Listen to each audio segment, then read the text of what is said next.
Hello, biology. This is a walkthrough of the From Food to Fuel assignment. There are three parts to this assignment. Part A and Part B are required to complete this assignment. Part C is that extension to push that grade into that 4 area. Now, this is a mastery assignment, so this will have a huge positive impact on your grade if you get the 4 on it, and can help carry you even if you struggle or miss an assignment in the future. So let's start with part A. When you click on this link here for digestion, it will take you over to the learn.genetics website and it will load the simulation, should pop up right here, perfect. And when we click start, it's going to walk us through a background of information on chemical digestion and mechanical digestion, which I'll let you listen to and focus on when you get there.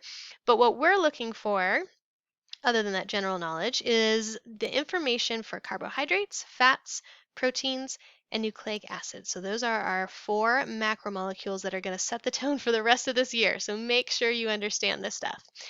So once the explanation gets through chemical digestion, it will give you the option to choose any of these 4 macromolecules to learn about. So let's start with carbohydrates, since that's first on our list. And the first page tells you what they come from, where we get them and where we find them in our diet. Now here's what I want to point out. There's a weird glitch that happens where the button is overlaid by the back button, but if you click off to the side here for breakdown, it'll still take you to where you need to go. So you can still get the information you need. Or worst case scenario, you could always reload it and then you can skip the introduction and that will take you exactly to this page here, and then you shouldn't have too much of that problem. So you'll find all the information you need in here to fill out where carbs come from, how they're broken down, and absorption. I want to highlight here, I do not want paragraphs of information. I want short phrases, a sentence or 2 at the most. So you're collecting the main ideas here. You're not trying to teach the whole class on it. All right, so do that for all 4. Part B, now we're going to look at the energy that is derived from those compounds. So we'll go ahead and open up this simulation.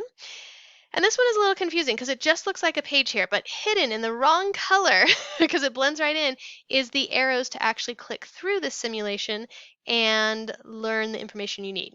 Now, notice how it's a little too big for my screen. If I hold Control and then I scroll my mouse down, it will shrink it way too far, but you can get it into a size that is a little easier to read all at once. And then when you hover over there, there's that arrow again to take you through to the next page. And so you're going to find the information you need to answer these questions in here. So that's the minimum. Part C is where you get to go out on your own and investigate one of those macromolecules. And you're going to pick whichever one you choose to do, and you're going to write it up here. So if I wanted to do carbs, I would fill in carbs there. And then you're going to do a Google search and figure out what is the role of it in your body, what is the best source of food to get this macromolecule from. So what's going to give you the most carbohydrates in this example? How does the cell use those carbohydrates? This is super important. And we're going to talk a lot about this over the rest of this quarter. And then if the body doesn't get enough, what's going to happen? Because you need all 4 of those for survival. All right, you should be able to find that information fine on Google, but I'm happy to give you some starter articles if you get stuck. Otherwise, that is it for this assignment. Let me know if you have questions. I'm happy to help.